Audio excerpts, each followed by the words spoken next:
Assalamualaikum warahmatullahi ta'ala wabarakatuh.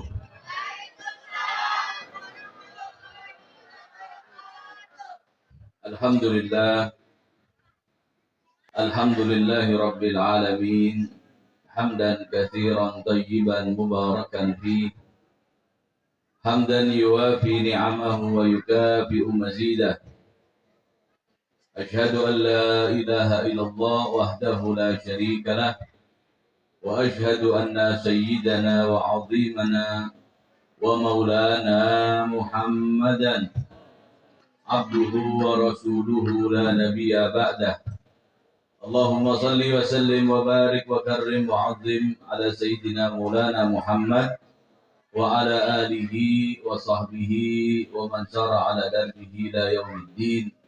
Amma ba'd.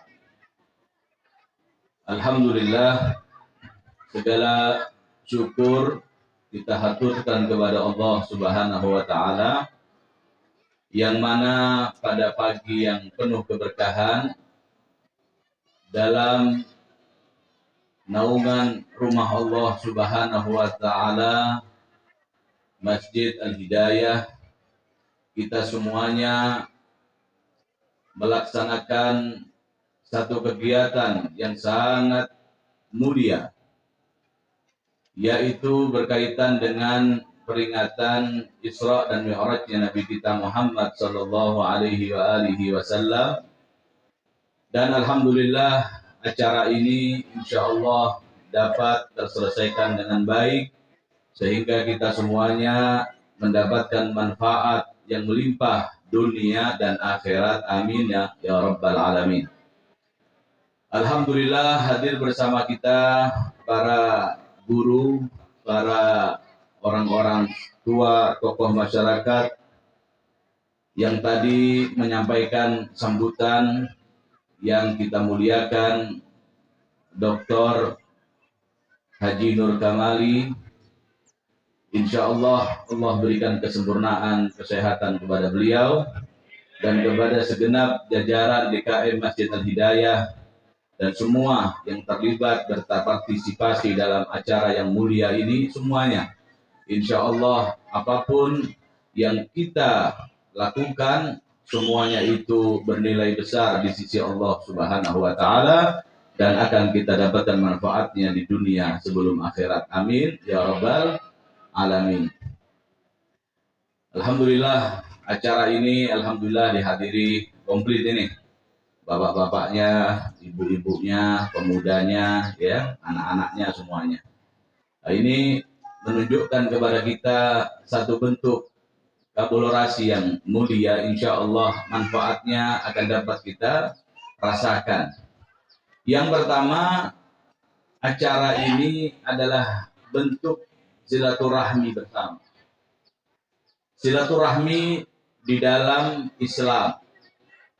Karena kita hidup di dunia ini disatukan oleh Allah Subhanahu wa ta'ala dalam ikatan keimanan. Innamal mu'minuna ikhwah fa aslihu baina akhwaikum. Kita ini semuanya bersaudara dalam keimanan.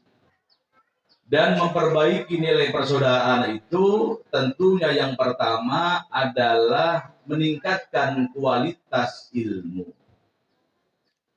Karena tidak mungkin iman itu dapat kita rasakan bercahaya di dalam hati, bercahaya di dalam akal pikir kita, berdampak di dalam kehidupan kita, keluarga, masyarakat, kecuali ada norma-norma ilmu. Yang mana ilmu ini ibarat air yang menyirami keimanan yang ada di dalam hati setiap muslim dan muslimah.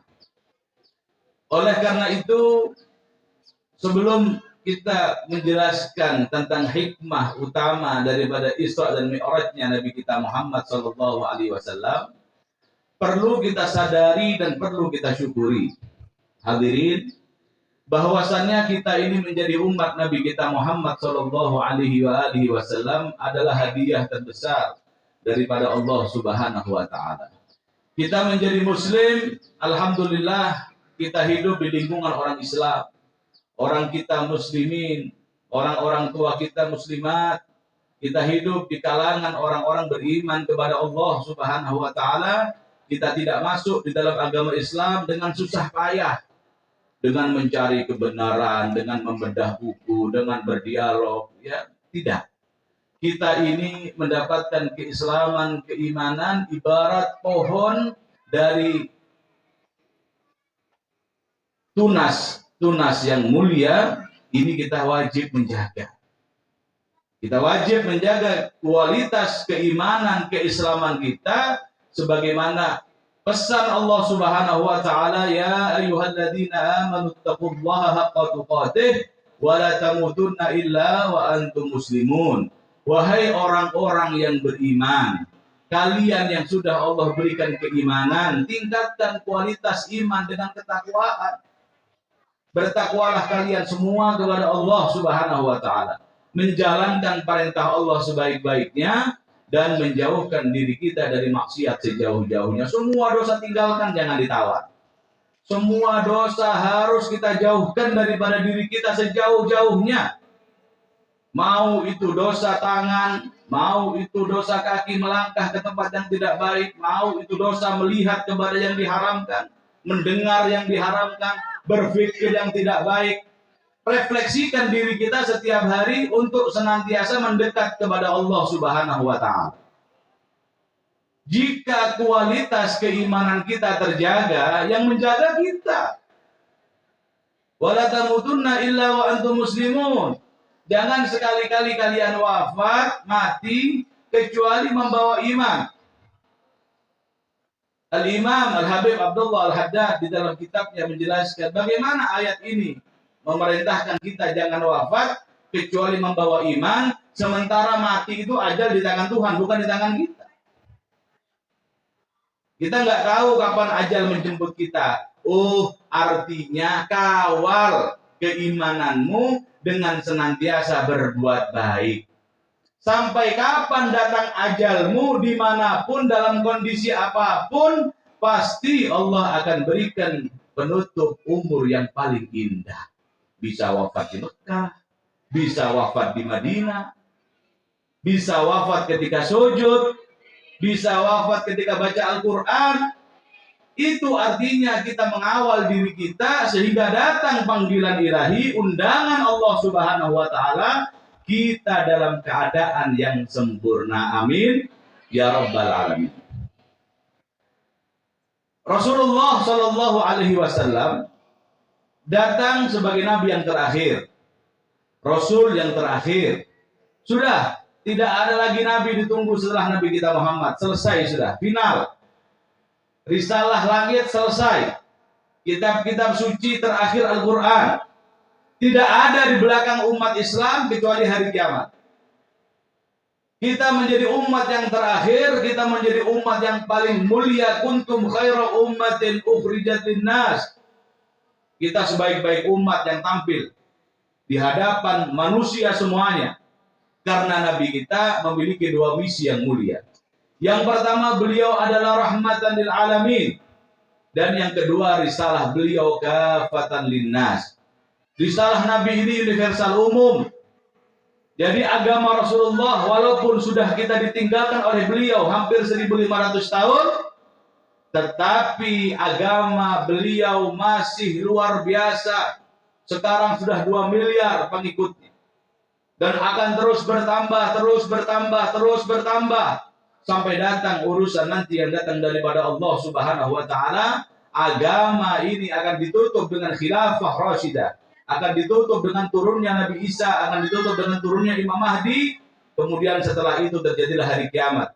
Agama ini dikawal oleh Allah Subhanahu wa taala. Oleh karena itu Al-Qur'an yang sudah 1500 tahun, yang mana musuh-musuh Nabi Shallallahu alaihi wasallam sampai detik ini, dari dahulu kala sampai detik ini, sampai terus ke depan, musuh-musuh Islam senantiasa berusaha untuk menjadikan umat ini jauh daripada Al-Quran. Karena Al-Qurannya tidak mungkin mereka bisa kotak-katik. Al-Quran tidak mungkin mereka bisa kotak-katik, karena Al-Quran dijaga langsung oleh Allah Subhanahu wa taala. Inna nahnu nazzalna dzikra wa inna lahu lahafizun. Jaminan daripada Allah, kami jaga zikra, kami jaga Al-Quran, kami jaga setiap yang terkait dengan Al-Quran. Bayan Al-Quran itu hadis dijaga oleh Allah Subhanahu wa taala. Para ulama yang menyampaikan Al-Quran dijaga oleh Allah Subhanahu wa taala. Anak-anak kecil yang belajar Al-Quran dijaga oleh Allah Subhanahu wa taala. Kampung di mana di situ diajarkan Al-Quran, di situ dijaga oleh Allah Subhanahu wa taala. Karena Al-Quran ini benteng, bukan cuma alfatnya, bukan cuma kalimatnya yang dijaga, bukan cuma mushafnya yang dijaga, tetapi semua yang terkait. Bahkan Nabi Shallallahu alaihi wasallam sebagaimana hadis riwayat Utsman bin Affan dalam Sahih Bukhari, khairukum man ta'allama al-Qur'ana wa 'allamah. Sebaik-baik kalian yang belajar Al-Quran dan mengajarkan. Belajar Al-Quran luar biasa. Setiap hurufnya Allah berikan pahala berlipat-lipat. Bahkan dulu sahabat Nabi Abdullah bin Mas'ud, beliau ini memiliki anak perempuan yang banyak. Ketika beliau sudah akan wafat, beliau ini miskin. Tidak memiliki harta yang melimpah, tidak memiliki rumah di mana-mana, ya hidupnya sederhana, cenderung lebih kepada kemiskinan. Karena kesibukan yang mereka lakukan untuk menjadikan agama ini segala-galanya. Rezeki yang mereka terima, mereka bagikan, mereka peduli. Sehingga sepertinya orang lihat beliau kekurangan. Padahal beliau berbahagia. Karena setiap hari hatinya dipenuhi dengan kenikmatan-kenikmatan. Kebahagiaan itu bukan di tangan, tapi di dalam hati. Beliau ketika akan wafat, murid-muridnya ini bertanya, wahai guru, wahai sahabat Rasulullah, engkau meninggalkan putri-putri yang masih kecil, yang masih belia. Apakah tidak baik kalau sekarang engkau menulis sesuatu sehingga kami murid-murid Anda ini semuanya yang hadir, yang belum datang, akan tahu apa yang kau inginkan. Ya katakanlah partisipasi. Mungkin beliau belum punya rumah, ayo kita muridnya urunan beli rumah. Wajar lah orang berpikir begitu. Wajar seseorang memikirkan buruk. Maka beliau tersenyum mengatakan tidak. Saya tidak pernah khawatir dengan putri-putri saya. Saya tidak pernah khawatir dengan keturunan saya kekurangan, karena saya telah menjadikan surat Waqiah ada di dalam hafalan mereka. Dan saya mendengar Rasulullah Shallallahu alaihi wasallam pernah bersabda, tidaklah miskin seseorang yang di dalam dadanya menyimpan hafalan surat Waqiah. Baru surat Waqiah. Bagaimana jika hafal surat Yasin? Bagaimana jika hafal surat Al-Baqarah? Bagaimana jika hafal Quran 30 juz? Luar biasa. Oleh karena itu kata ulama, putri-putri kita, istri-istri kita di rumah minimal hafalkan surat Waqiah jika pengen rizkinya lancar, jika pengen urusannya mudah. Surat Waqiah gampang. Hafalkan, baca setelah sholat asar atau baca sebelum tidur setiap malam. Nabi Shallallahu alaihi wasallam pernah bersabda, orang yang membaca surat Waqiah sebelum tidur setiap malam tidak akan tertimpa kekurangan. Alhamdulillah. Nah, sekarang yang kita takutkan kan itu. Uang, rizki, besok bagaimana? Besok bagaimana? Jangan bicara besok. Kita besok masih hidup di dunia belum tahu. Kita bukan negara yang terkait dari timur ke barat, selatan ke utara. Ada rencana jangka pendek, rencana jangka panjang, silakan aja berencana. Akan tetapi kita secara individu, kita harus senantiasa terikat dengan Allah Subhanahu wa Ta'ala dan Al-Quran. Biar tenang hati kita.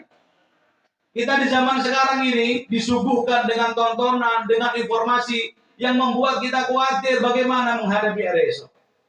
Kita bingung kadang-kadang dalam segala hal. Dalam tarbiyah anak-anak kita, dalam masa depan mereka, dalam apapun yang terjadi dalam kehidupan dunia. Ketakutan ini adalah ketakutan yang sama yang ditakutkan oleh manusia di zaman apapun.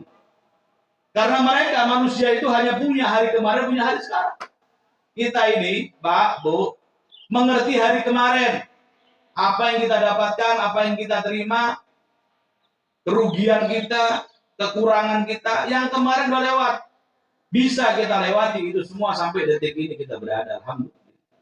Sekarang ini tugas kita adalah menjadi yang baik. Jadilah pribadi-pribadi yang baik. Laki perempuan. Apa yang bisa kita lakukan? Yang terbaik lakukan saat ini. Selama kita masih bisa. Akan tetapi esok. Jangan esok, nanti sore. Jangan nanti sore, nanti zuhur. Apa yang terjadi kita tidak tahu. Betul. Contoh. Ini masih hangat di Turki. Gempa yang dahsyat. Jam 4 subuh sebelum azan.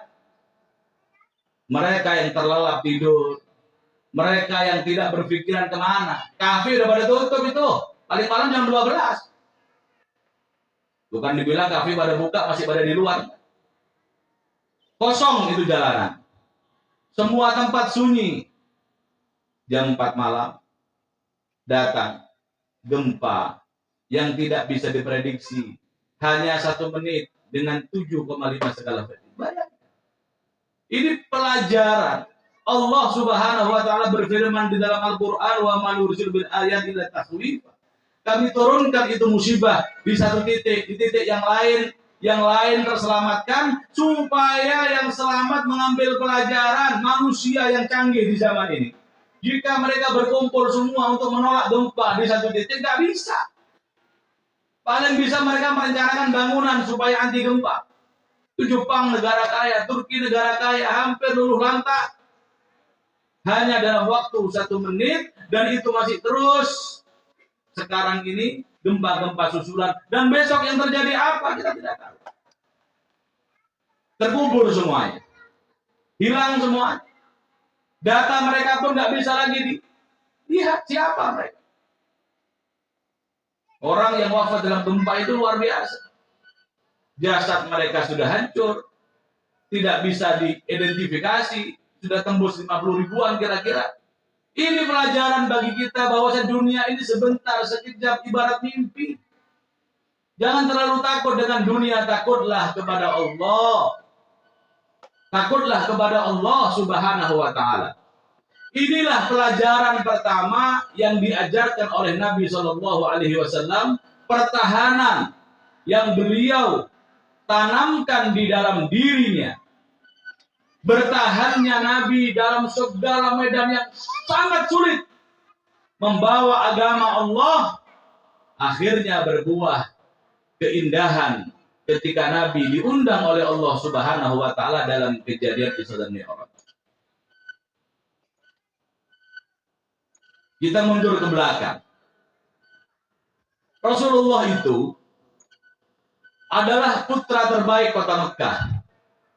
Beliau terlahir dari kedua orang tua yang sangat terhormat. Ayah beliau adalah putra mahkota kota Mekah, yaitu Abdullah. Putra daripada ketua kota Mekah, yaitu Abdul Muttalib. Nasabnya mulia bersambung sampai Nabi Ibrahim. Kunci Ka'bah di tangan keluarga Nabi. Dari garis sang ibu demikian juga. Keluarga terhormat, keluarga tersohor di kota Mekah. Ayah Nabi Shallallahu Alaihi Wasallam wafat ketika Nabi dikandung sang bunda. Kemudian Nabi terlahir sebagai anak yatim, umur 5 tahun, ibunya pun menyusul, jadi yatim piatu. Nabi diasuh oleh kakeknya, dan pada umur 8 tahun kakeknya pun wafat. diasuh oleh oleh pamannya Abu Thalib, dan Nabi Shallallahu Alaihi Wasallam hidup bersahaja, sederhana, dan cenderung kekurangan. Gak ada warisan yang ditinggalkan ayahnya, gak ada. Tetapi Nabi Shallallahu Alaihi Wasallam adalah terlahir mandiri, terlahir sempurna.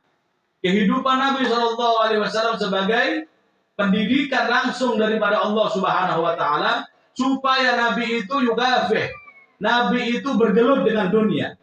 Nabi tidak manja, Nabi mengembala kambing, Nabi berdagang, sampai akhirnya Nabi menikah dengan wanita yang paling kaya di kota Mekah bernama Siti Khadijah. Setelah Nabi menikah dengan istri yang sangat kaya, Nabi bekerja di puncak kesuksesannya, sukses yang luar biasa. Akan tetapi Nabi Shallallahu Alaihi Wasallam yang berbakat mulia itu adalah insan yang sangat dermawan, sangat dermawan. Gak bisa Nabi itu melihat orang butuh, pasti langsung Nabi Shallallahu Alaihi Wasallam bantu.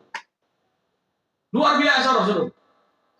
Sampai umur 35 tahun, mulailah tanda-tanda ya untuk Nabi dipersiapkan untuk menerima misi langit itu sudah mulai tampak. Nabi sudah merasa sepi. Kota Mekah ini tidak bersahabat lagi dengan Nabi. Mereka hidup dengan cara jahiliyah. Nabi gak suka. Mereka hidup berfoya-foya, mabuk-mabukan. Nabi gak pernah dekat dengan mereka dengan apa yang dilihat di kaumnya. Nabi merasa terenyuh, merasa ini cara-cara binatang, bukan cara manusia. Yang kuat menindas, yang lemah menderita, hidup berfoya-foya. Akhirnya membuat Nabi ini sudah menyendiri di Gua Hira. Gua Hira di atas gunung itu dekat Mekah. Kalau kita umroh, bisa kita ke sana ziarah. Tinggi. Istrinya Khadijah, istri setia, dipersiapkan. Nabi Shallallahu Alaihi Wasallam pengen bertahannuts. Memang tempat itu tempat tahannuts, tempat ibadahnya para nabi-nabi sebelumnya. Gua Hira. Sebulan Nabi di sana. Sampai pada umur 40 tahun kurang 6 bulan, mulailah datang kepada Nabi mimpi-mimpi. Mimpi-mimpi itu mimpi yang jadi kenyataan. Malam mimpi Nabi, pagi di Mekah ada yang mati. Beneran Nabi turun di Mekah ada yang mati. Nabi mimpi di malam itu ada tamu datang ke Mekah, rombongan dari negara mana datang ke Mekah, rombongan ini, rombongan itu. Ada kejadian apa esok hari, malam Nabi mimpi, siang jadi kenyataan.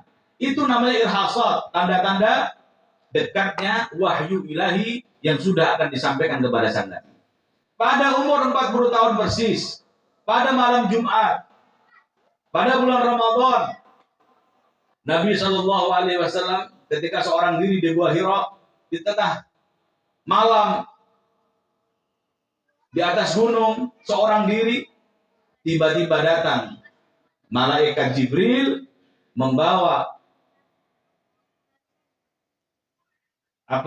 kain sutra yang bertuliskan bahasa Arab. Dan memang Nabi dari kecil tidak pernah belajar. Tidak pernah membaca, tidak pernah menulis, bukan berarti Nabi tidak diajari oleh kakeknya, mustahil.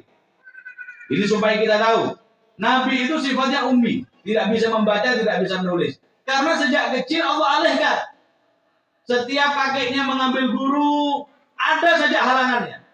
Ya gurunya ini sakit gak datang, ya Nabi ini mungkin sakit tidak bisa belajar, terhalang semua yang diupayakan oleh keluarganya supaya Nabi belajar itu terhalang dengan tawaran Allah Subhanahu wa taala, dengan cara Allah Subhanahu wa taala, sehingga Nabi tumbuh dewasa memang seperti kebanyakan kaumnya pada zaman itu, mereka ummi, tidak bisa membaca, tidak bisa menulis karena tengah Sahara. Sudah Nabi hidup dalam keadaan natural. Sehingga ketika datang pertama kali Jibril membawa kain sutra berwarna putih, bertuliskan tulisan itu, langsung dikatakan Iqra, bacalah wahai Muhammad. Nabi kita melihat tulisan itu gak bisa, memang dia baca. Nabi katakan ma'ana biqari. Nabi masih terkejut, sudah suruh baca. Diulang lagi 2 kali, setelah Nabi didekap dadanya, dilepaskan lagi dibaca. Iqra ya Muhammad, baca ya Muhammad. Nabi mengatakan ma'ana biqari, saya gak bisa baca. Didekap lagi kedua kali, sampai dekapan itu 3 kali, tetap Nabi mengatakan ma'ana biqari. Kemudian langsung malaikat Jibril mendikte. Iqra bismi rabbikal ladzi khalaq, khalaqal insana min 'alaq. Ini ayat yang pertama turun kepada Nabi kita Muhammad SAW. Setelah Nabi menerima wahyu ilahi, sudah tugas kenabian kepada Rasulullah sudah diemban. Nabi SAW bagaimana akan menyampaikan Islam di tengah kaum yang menyembah berhala? Berat. Makanya 3 tahun dakwah Nabi sembunyi-sembunyi. Yang pertama beriman istrinya. Jadi harus sepaket. Agama ini bisa tersiar, bisa hebat, bisa besar. Karena yang pertama adalah kesetiaan seorang istri. Seorang suami tidak mungkin sukses. Seorang laki-laki tidak mungkin sukses. Urusan dunia, apalagi urusan agama. Kecuali di sampingnya ada perempuan soleha. Al-mar'atu soleha. Perempuan yang setia, mendampingi, senantiasa menjadikan Allah Subhanahu wa Ta'ala sebagai tujuan hidup keduanya. Bisa. Beratnya luar biasa. Nabi menghadapi bukan cuma orang Mekah, dunia Nabi hadapi untuk menyampaikan risalah Allah. 3 tahun sembunyi-sembunyi. Yang Islam dibantai, yang Islam dibunuh, yang Islam ditindas, sampai Nabi SAW menyuruh sahabatnya hijrah 2 kali. Tapi Nabi di Mekah dilindungi oleh istrinya, dilindungi oleh pamannya Abu Thalib. Singkat cerita, fase yang pertama dari kehidupan Nabi adalah diangkatnya beliau menjadi Rasul. Berat luar biasa. 10 tahun dengan darah dan air mata, akhirnya istrinya meninggal, Siti Khadijah. 3 hari berselang disusul oleh pamannya Abu Thalib. Sudah. Tahun kesedihan yang sangat luar biasa sampai Nabi katakan Amr Husni. Istrinya, pamannya wafat di bulan yang sama, di tahun yang sama. Orang-orang kafir Quraisy itu yang mengolok-olok Nabi, yang bilang Nabi gila, memecah belah, dibilang segala macam tuduhan dialamatkan kepada Nabi, yang mana mereka hanya bisa mencaci, tidak bisa mengganggu fisik kepada Nabi, karena Nabi dikawal, dilindungi oleh pamannya dan istrinya. Setelah meninggal keduanya, ternyata gangguan orang-orang kafir Quraisy sudah berubah menjadi gangguan fisik. Pernah sekali waktu Nabi itu sujud di depan Ka'bah. Abu Jahal, pembesar-pembesar Quraisy, melihat Nabi sujud di depan Ka'bah, mereka buat sayembara. Ayo, siapa yang bisa menginjak leher Muhammad, kita akan berikan hadiah. Gak ada yang berani. Ternyata ada satu orang yang sangat biadab bernama Uqbah bin Abi Mu'aid. Dia katakan, saya lihat apa yang saya lakukan kepada Muhammad. Dia berangkat, dia ambil jeroan daripada onta yang sudah rusak, jeroan itu yang baunya sudah luar biasa amis dan sudah rusak. Dia bawa itu jeroan, diletakkan di punggung Nabi kita Muhammad. Diletakkan di punggung Nabi. Nabi sujud. Kemudian diinjak leher Nabi SAW sampai melotot mata Nabi SAW. Gak ada yang membela Nabi, gak ada yang berani. Abdullah bin Mas'ud, sahabat Nabi itu, yang melihat Nabi menangis, gak bisa membela. Dia lari ke rumah Nabi, dia panggil putrinya Fatimah. Wahai Fatimah, adrik ya abad. Wahai Fatimah, cepat-cepat tolong ayahmu. Lihat, ini perjalanan dakwah. Nabi lewati, bukan instan. Lari Siti Fatimah. Kemudian Siti Fatimah menolong ayahnya, disingkirkan itu jeroan. Kemudian Nabi kita Muhammad SAW menyelesaikan sholatnya. Kemudian Nabi SAW berdoa kepada Allah Subhanahu wa Ta'ala dan menunjuk wajah-wajah mereka yang mengolok-olok Nabi. Yang akhirnya nama-nama itu, orang-orang itu semuanya terkapar, terbunuh di perang Badar. Itu perjalanan dakwah. Setelah itu Mekah menjadi sempit bagi Nabi. Akhirnya Nabi pikir, sudah mending saya hijrah. Saya berjalan. Berjalan kemana? Ke Taif. 80 kilo. Berjalan kaki, tanpa kendaraan, hanya ditemani seorang sahabat bernama Zaid bin Harithah. Bekas budak yang dibebaskan. 80 kilo, berjalan kaki. Nabi temui orang di jalan, Nabi sampaikan Islam. Ini Islam, ditolak. Ada orang berkumpul, Nabi datangi, Nabi ajarkan, menolak. Kampung dimasuki, kebun dimasuki, sawah Nabi lewati, disampaikan, ditolak. Nabi tidak pernah berputus asa. Karena Nabi tahu risalah ini diperintahkan oleh Allah, pemilik kun fayakun. Sudah Nabi lewatin. Nabi sadar. Saya hanya menyampaikan hidayah Allah yang punya. Begitu. Orang hidup begitu. Yang penting kita ikhtiar. Hasil Allah yang menentukan. Tangan kita bekerja, otak kita bekerja, hati kita jangan bergeming. Hati kita serahkan bertawakal kepada Allah. Itu ajaran Nabi kita Muhammad. Sampai di Taif, apa yang terjadi? Telah datang kabar ke orang-orang Taif kalau Nabi akan datang ke desa mereka. Wah, bukan disambut, malah Nabi disambit. Dikumpulkan bocah-bocah, bocil-bocil, dikumpulkan budak-budak, dikumpulkan orang-orang berjajar, berbaris. Bukan seperti kita disambut datang dengan tolak al-badru alaina, enggak, dilempari batu. Lempari batu. Berdarah-darah Nabi kita Muhammad. Zaid bin Haritha ini ke kanan, ke kiri, ke depan, ke belakang menjadi tameng hidup. Sampai Nabi pingsan. Dibopong oleh Zaid kira-kira 5 kilo sampai Qarnu Sa'alib. Satu tempat Qarnu Sa'alib. Sampai di sana ternyata begitu Nabi siuman telah dilihat malaikat Jibril ya turun, dan di samping malaikat Jibril ada seorang malaikat. Maka malaikat Jibril mengatakan, wahai Muhammad, wahai Rasulullah, kami penduduk langit merasa marah. Apa yang dilakukan penduduk bumi kepadamu sungguh sangat tidak pantas. Maka kami memohon izin kepada Allah untuk membackup engkau. Izinkan kami ya Rabb untuk turun membela nabimu. Maka Allah izinkan. Ditunjukkan kepada Allah bagaimana Rasulullah SAW di dalam dakwahnya. Akhirnya malaikat mengatakan, wahai Rasulullah, ini di samping saya malaikat pengendali gunung. Silahkan perintah apapun engkau, titahmu akan dilaksanakan. Seandainya engkau memerintahkan untuk menguruk orang-orang Taif dengan gunung-gunung yang di sekitar mereka, akan terjadi. Bukan cuma gempa. Gunung akan diletuskan, akan diuruk di atas kepala mereka. Anbak perti abihim. Semuanya akan binasa. Tua, muda, bayi, hewan, semua binasa. Selesai. Kebiadaban mereka kepada Nabi SAW. Begitu Nabi mendengar itu, Nabi sendiri mengatakan, tidak. Jangan sentuh mereka. Jika Allah tidak mengizinkan yang tua-tua itu beriman kepadaku, saya masih berharap di sulbi-sulbi mereka akan lahir cucu-cucu keturunan mereka yang akan beriman dan membela agama ini. Subhanallah. Rahmatnya, pikirannya, misinya, visinya ke depan. Jauh ke depan Nabi. Badannya berdarah. Lukanya luar biasa. Masih rahmat di dalam hatinya. Itu malaikat Jibril geleng-geleng kepala. Subhanallah. Maha suci Allah alladzi sammaka Raufan Rahiman. Maha suci Allah, maha benar Allah yang memberikan engkau nama sangat penyayang, sangat lembut. Inilah Nabi kita Muhammad. Setelah itu diundanglah Nabi Shallallahu Alaihi Wasallam untuk dipertontonkan keagungan Tuhan.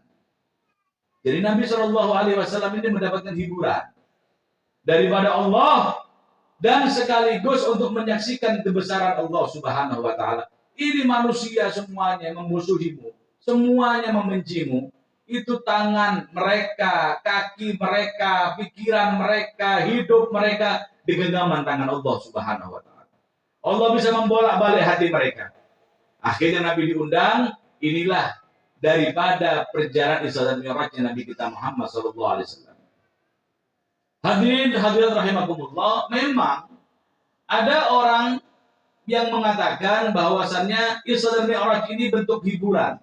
Jika di bumi Nabi tidak diterima, maka penduduk langit akan menyambut Nabi sallallahu alaihi wasallam. Penduduk langit yang suci, tempat yang tidak pernah dimaksiati Allah di sana, menyambut Nabi kita Muhammad SAW. Datanglah malaikat Jibril kepada Nabi kita Muhammad SAW, dijemput Nabi di rumah sepupunya Ummu Hani. Ketika itu Nabi bermalam di rumah Ummu Hani, adik daripada Sayyidina Ali bin Abi Thalib. Di rumah itu lagi Nabi berkumpul dengan keluarganya, menginap di sana. Datang malaikat Jibril di tengah malam sebelum fajar. Itu datang Nabi mengangkat Nabi SAW dan membuka atap rumah. Maka Jibril, Nabi SAW dibawa ke atas, ke kemudian dibawa ke Hijr Ismail, dibawa ke Ka'bah, dan dibelah dada Nabi SAW, dicuci dengan air Zam-Zam, dan dimasukkan keimanan, ilmu, dan hikmah. Dikuatkan dada Nabi SAW untuk melakukan perjalanan yang sangat luar biasa. Perjalanan yang Allah firmankan, Subhanalladzi asra bi'abdihi lailan. Maha suci Allah. Allah bertasbih, sucikan Tuhanmu. Artinya apa? Semua yang tidak pantas Allah jauh daripada itu. Semua kegagalan tidak mungkin tersemat kepada Allah. Semua kelemahan bukan milik Allah. Hal yang mustahil tidak berlaku bagi Allah. Karena Allah jika mengatakan kun, maka fayakun. Nabi diperjalankan dimulai dengan subhanallah. Dengan subhanalladzi, artinya maha suci. Ini perjalanan spektakuler. Ini perjalanan bukan biasa. Perjalanan ini akan menjadi satu proses yang sangat luar biasa bagi Nabi, bagi umatnya, sampai hari kiamat. Karena setiap Nabi mendapatkan wahyu daripada Allah, menceritakan kepada kaumnya, ini informasinya, ini wahyu yang saya terima, imani, yakini. Akan tetapi Allah Subhanahu wa Ta'ala menjadikan bagi Nabi bukan cuma informasi, bukan cuma wahyu, tetapi kenyataan yang Nabi lihat. Itu perjalanan Isra Mi'raj. Nabi berjalan dari Mekah, Masjidil Haram, ila Masjidil Aqsa. Di situ Nabi diperjalankan.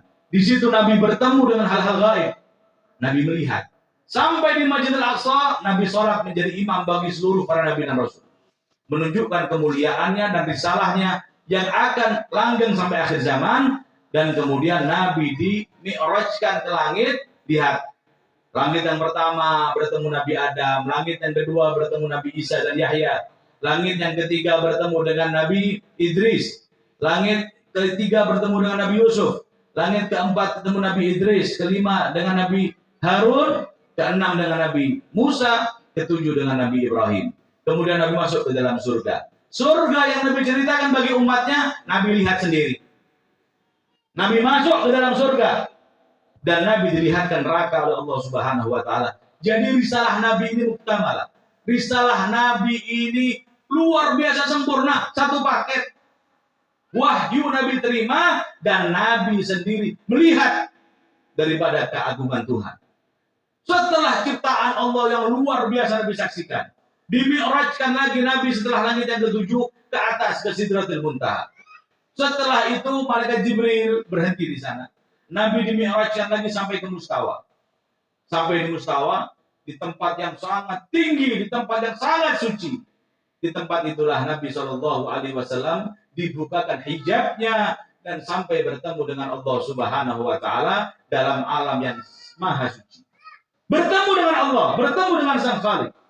Dan dalam pertemuan itu Nabi SAW mendapatkan ilmu yang sangat luar biasa, mendapatkan hikmah yang sangat luar biasa. Karena Allah Subhanahu wa Ta'ala bukan seperti makhluk. Ini pelajaran. Kita ini hidup di dunia. Kita ini punya tujuan satu. Pengen selamat, pengen bahagia. Betul? Betul apa betul? Kita pengen bahagia, punya anak yang soleh, punya putri yang soleha, punya suami yang baik, punya istri yang soleha. Kita pengen hidup makmur, kita pengen hidup sehat, kita pengen hidup selamat. Kita punya tujuan dalam hidup. Tetapi Allah tidak ada tujuan kepada makhluk. Allah nggak mendapatkan manfaat dari takwa kita. Nggak. Allah tidak rugi dengan maksiat kita. Allah tidak mendapat manfaat dari ibadah kita. Enggak. Allah itu mencintai kita, menguji kita dengan nikmat, dengan sakit. Ujian nikmat. Kaya itu ujian. Allah membalut keinginannya, hikmah semuanya. Jika orang sakit, Allah seperti menegur dia, dosa-dosamu Allah ampunkan dengan sakit. Sakit ini menjadi sebab engkau bisa bersyukur kepada Allah. Bagaimana nikmatnya sehat, bagaimana nikmatnya bekerja, bagaimana nikmatnya tidak malas. Orang itu berpikir, Allah jika memberikan kita ujian, itu ada segudang hikmah, ada pelajaran. Nabi pun begitu, Nabi itu belajar. Makanya Nabi tidak berputus asa. Apa yang Nabi alami, semuanya menjadi pelajaran. Dan inilah inti daripada Isra dan Mi'raj. Ketika Allah berfirman, wa qul rabbi zidni ilma. Nabi tidak diperintahkan oleh Allah untuk meminta dunia. Allah tidak memerintahkan Nabi untuk lebih kaya. Enggak. Allah tidak memerintahkan Nabi untuk menambah apapun daripada urusan dunia kecuali ilmu. Wa qul rabbi zidni ilma di dalam surat Thaha. Wahai Tuhanku, tambahkan bagiku ilmu. Karena kalau orang berilmu aman dia. Kalau orang berilmu dia tahu, dia akan tenang. Karena ujian tidak akan selamanya. Karena kesusahan tidak akan abadi. Karena malam tidak selamanya gelap. Itu yang Nabi pelajari. Sehingga ketika Nabi di atas langit yang ketujuh bertemu dengan Allah Subhanahu wa Ta'ala, ilmu yang luar biasa yang Nabi terima, hikmah yang Nabi ketahui daripada rencana Tuhan, ternyata Allah berikan hadiah terbesar, yaitu sholat. Sholat. Kalau orang sudah kekurangan ilmu, kalau orang sudah tidak bisa berpikir urusan dunia, beranjaklah, sujudlah kepada Tuhan. Serahkanlah kepada Allah Subhanahu wa Ta'ala. Kita itu kan nggak seperti itu. Kalau kita punya masalah, kita cari teman dulu. Kalau kita ada urusan, kita bingung, cari teman dulu. Yang ini pinjam uang, yang ini cerita keluh kesah kepada teman, walaupun kepada guru, walaupun kepada kiai. Semua kesusahan kita, jika pertama kita rasakan, jika kita takut sesuatu, sholatlah dulu, kata Nabi. Karena idza hazabahul amr hara ila shalah. Nabi itu kalau sudah ada pikiran yang mengganggu, sholat dulu. Sholat 2 rakaat. Ini rahasianya. Ini rahasia supaya urusan kita cepat beres. Setiap kita dengar apa saja, dengar yang nggak bagus, sholat dulu 2 rakaat. Baru setelah itu silahkan. Kita mau telepon si A, kita mau tanya sama si B, kita mau datang sama si C, silahkan. Tapi laporkan semua urusan kita kepada pemilik kita, yaitu Allah Subhanahu wa Ta'ala. Itu yang tidak kita lakukan. Makanya Nabi SAW menerima sholat di atas langit yang ketujuh. Di saat semua kewajiban agama di atas muka bumi. Sholat. Jadi sekarang kita harus paham dan kita harus sadar. Terlebih ini ibu-ibu yang di rumah, yang memiliki suami bekerja di luar, yang memiliki anak sekolah, supaya mereka semuanya mendapatkan kebahagiaan, kesuksesan, backup dari rumah. Yang lagi bekerja banyak-banyak sujud. Yang lagi mengaji banyak-banyak sujud. Yang ibunya di rumah banyak-banyak sujud kepada Allah Subhanahu wa Ta'ala. Khususnya di tengah malam. Karena sholat itu diterimanya di tengah malam. Bintang itu munculnya di tengah malam. Orang jika pengen bintang, pengen sampai derajatnya tinggi, sholat malam 2 rakaat. Ketika sujud, laporkan kepada Allah. Ya Allah, inilah urusanku. Laporkan semua, tumpahkan semua. Kalau bisa menangis di hadapan Allah Subhanahu wa Ta'ala, itu malaikat di atas akan berteriak, ya Allah, hambamu fulan, hambamu fulanah. Dia berdoa, dia menangis. Ya Allah, ijabah. Bukan cuma kita yang amin, malaikat selangit mengambil doa kita. Pernah kita begitu? Nah, ini yang harus kita lakukan dari sekarang. Kita sudah mulia, pengen lebih mulia, perbanyak sujud kepada Allah. Kita pengen sukses, pengen bahagia, apapun masalah kita. Urusan utang gampang, urusan kesehatan gampang, urusan anak gampang, urusan dunia semuanya gampang. Gak ada kesulitan lebih berat daripada kesulitan Nabi. Sukses Nabi SAW. Takluk dunia di hadapan Nabi SAW. Seorang anak yatim piatu yang tidak punya warisan, yang tidak punya harta, dunia memusuhinya. Cuma 23 tahun Nabi SAW mampu menaklukkan dunia semua. Dari apa? Dari sejak Nabi menerima perintah sholat, dari sejak Isra Mi'raj, Nabi kembali ke bumi, kemudian setelah itu Nabi hijrah cuma 10 tahun. Masa-masa buka 13 tahun di kota Mekah selesai. Setelah Nabi menerima perintah sholat, ini amanat langit disampaikan kepada umat, hati-hati Jangan berani-berani, Pak, Bu, mengkorupsi sholat kita. Jangan. Sholat 5 waktu, jaga 5 waktu. Jangan dikorupsi. Agama digampang, kita sakit, sholat bisa kita gabungkan. Nanya kepada ustaz. Kalau kita musafir, sholat bisa kita gabung. Jamak bisa kita pangkas, kosor. Tanya kepada guru belajar. Dan ini adalah hikmah Isra dan Mi'raj. Kita harus kembali merajut harmonisan dengan Tuhan kita yang sudah mungkin lama kita tinggal. Kita ini selama ini ibadah cuma seremonial, ibadah cuma buat pantas, sholat, ngaji, tetapi tidak ada ruh, tidak ada sesuatu kontak batin antara kita dengan Allah. Itu harus kita pupuk dengan kesadaran penuh. Sholat ini adalah kebutuhan penghambaan kita kepada Allah. Makanya Nabi Shallallahu Alaihi Wasallam itu melarang orang baca Quran ketika rukuk, ketika sujud. Dalam hadis yang sahih, Nabi dilarang oleh Allah ketika rukuk membaca Quran, nggak boleh. Sujud membaca Quran nggak boleh. Bukan masalah, bukan tempatnya, akan tetapi ketika manusia itu rukuk, dia terhina. Dan terhinanya kepada siapa? Kepada Sang Khalik. Kalau di dunia kan dibuat ritual oleh penguasa, oleh raja. Kalau ketemu harus begini, menunduk itu. Tak boleh. Apalagi sampai sujud kepada makhluk, murtad daripada agama. Kalau dia sadar. Lihat, keterhinaan kita hanya kepada Allah.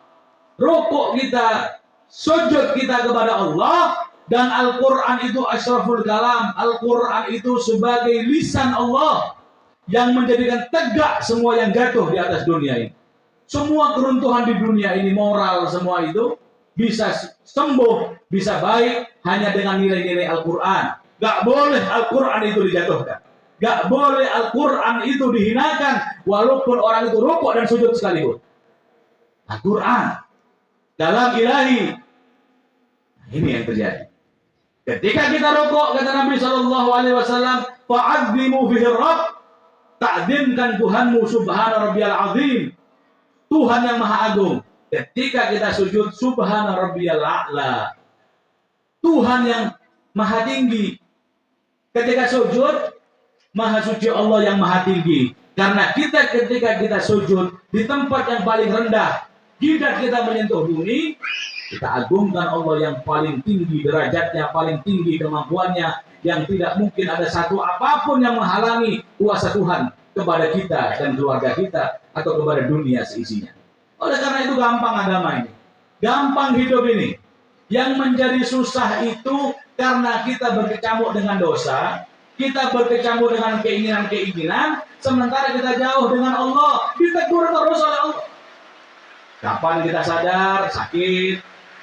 Kapan kita sadar susah? Kapan kita sadar belum dapat pekerjaan? Ayo kembali kepada Allah. Ayo kembali kepada Al-Quran. Dan yang terakhir, bulan ini adalah bulan Sya'ban. Kita sudah ada di gerbang Ramadan. Insya Allah bulan ini menjadi bulan berkah bagi kita semuanya. Insya Allah besok kita menyambut Ramadan dalam keadaan sehat walafiat, dalam keadaan murah rizkinya, sehat badannya, bisa mendapatkan Lailatul Qadar. Amin ya rabbal alamin. Banyak berdoa. Allahumma barik lana fi Sya'ban wa ballighna Ramadan. Doa Nabi kita Muhammad sallallahu alaihi wasallam. Dan terlepas daripada itu, saya mengingatkan kepada hadirin hadirat, terutamanya pada ibu-ibu yang tahun kemarin punya hutang puasa. Ini sudah mepet waktunya Pak Bu. Yang punya hutang puasa kemarin, lihat, tanya diri kita. Oh, puasa kemarin saya ini batalin puasa mungkin karena sakit, mungkin karena ada halangan ibu-ibunya, apapun lah namanya. Jika kemarin ada hutang puasa, ini wajib diqadha, wajib diganti, wajib dibayar. Kata ulama, jika masuk puasa besok, hutang Ramadan yang tahun lalu belum dibayar, kita berdosa kepada Allah. Jangan. Ayo diqadha. Ini sudah bulannya sudah mepet. Punya hutang puasa 7 hari, sudah cepat diganti, cepat dibayar. Insya Allah masuk bulan Ramadan kita sempurna, kita semuanya sudah bersih, kita semuanya siap menyambut bulan Al-Quran, hatamkan Al-Quran, ikut tarawih di masjid, jaga amanat puasa, insyaallah kita akan meraih Lailatul Qadar. Amin ya rabbal alamin. Rabbana atina fid dunya hasanah wa fil akhirati hasanah wa qina adzabannar. Semoga kami sampai membawa manfaat dan insyaallah hujan yang penuh membawa rahmat, menjauhkan kita daripada bencana musibah apapun namanya ya arhamar rahimin. Ya Allah hawalaina wa alaina wa sallallahu ala sayyidina Muhammad wa ala alihi wa sahbihi ajma'in. Walhamdulillahi rabbil alamin.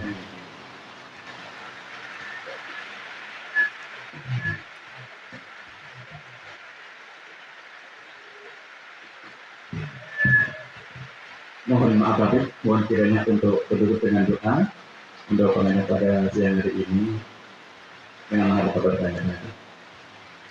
Bismillahirrahmanirrahim. Allahumma shalli wa sallim wa barik ala sayyidina Muhammad wa ala alihi wa sahbihi ajma'in. Allahumma barik lana fi Sya'ban wa balighna Ramadan. Ya Allah, berkahilah di bulan Sya'ban bagi kami dan sampaikanlah kami di bulan Ramadan. Jadikanlah bulan ini sebagai bulan yang menyaksikan ampunan-Mu dan besar bagi kami, menjadikan badan kami sehat, menjadikan keluarga kami harmonis, menjadikan rezeki kami melimpah, menjadikan kehidupan kami dan kehidupan yang aman, sentosa, tentram ya arhamar rahimin. Jauhkanlah kami daripada azab, daripada musibah, daripada penyakit, daripada hutang, daripada semua yang melilit leher kami dan hati kami.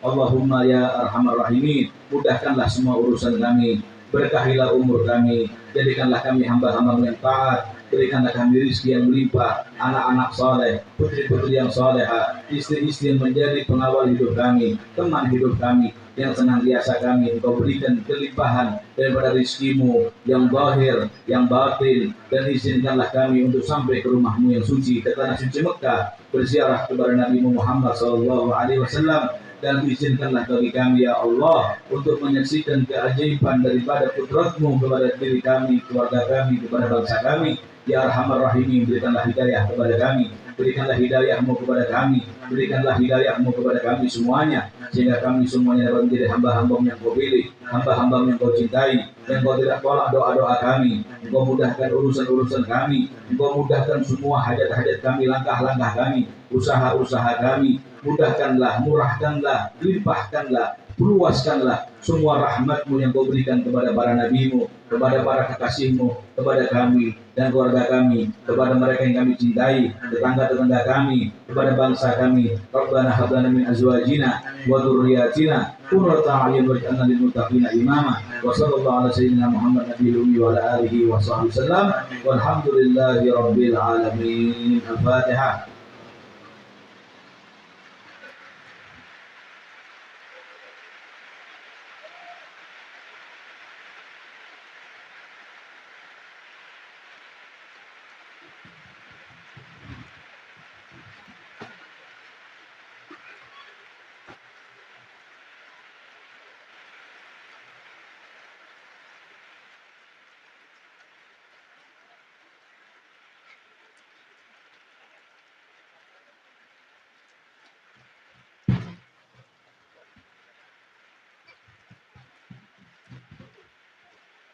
Alhamdulillahirabbil alamin. Bapak-bapak, ibu-ibu, hadirin hadirat yang dirahmati Allah Subhanahu wa taala. Alhamdulillahirabbil alamin, sudah kita sama-sama saksikan dan kita dengarkan bersama-sama mau'izatul hasanah yang disampaikan oleh Al-Habib Mustafa bin Muhammad Al-Hamid. Banyak hal yang perlu kita simak, banyak hal yang perlu kita laksanakan apa yang telah disampaikan oleh Al-Habib Mustafa bin Muhammad Al-Hamid tadi. Mudah-mudahan apa yang telah disampaikan bermanfaat untuk kita semua tentunya dan sebagai bekal untuk hidup akhirat nanti. Amin amin ya rabbal alamin. Bapak-bapak, ibu-ibu hadirin segenap tamu undangan yang terhormat Allah Subhanahu wa taala. Sampai punya acara pada siang hari ini berakhir sebagai acara penutup. Mari kita sama-sama tutup pengajian pada siang hari ini dengan bacaan kita bersama-sama. Namun sebelum acara penutup, selama saya berdiri di hadapan bapak-bapak, ibu-ibu dan hadirin sekalian, tentunya banyak kesalahan tingkah laku dan tutur kata yang kurang berkenan di hati bapak sekalian. Mohon untuk dibukakan pintu maaf yang sebesar-besarnya. Mari kita tutup dengan bacaan alhamdulillah bersama-sama. Alhamdulillahirabbil alamin. Kurang dan lebihnya dari saya mohon maaf. Assalamualaikum warahmatullahi wabarakatuh.